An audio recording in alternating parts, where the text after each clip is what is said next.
একটি ছোট গ্রামে বাস করত এক দরিদ্র ছেলে। তার নাম ছিল হাসান। সে খুবই গরিব ছিল, কিন্তু তার ঈমান ছিল খুব শক্ত।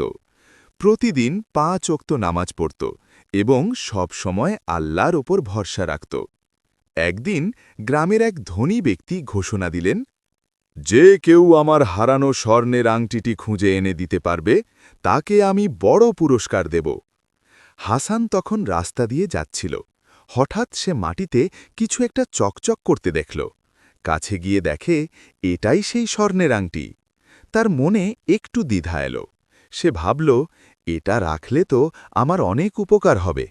কিন্তু পরক্ষণেই সে মনে করল, আল্লাহ সব দেখেন, হারাম কিছু নিলে বরকত থাকবে না। সে সরাসরি ধনী ব্যক্তির কাছে গিয়ে আংটিটি ফিরিয়ে দিল।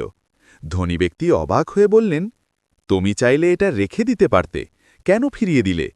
হাসান মাথা নিচু করে বলল, আমি আল্লাহকে ভয় করি, তিনি সব দেখেন।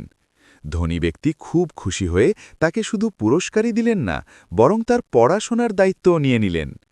সৎ পথে চললে আল্লাহ অবশ্যই উত্তম প্রতিদান দেন। ঈমান থাকলে দুনিয়ার লোভ মানুষকে পথভ্রষ্ট করতে পারে না।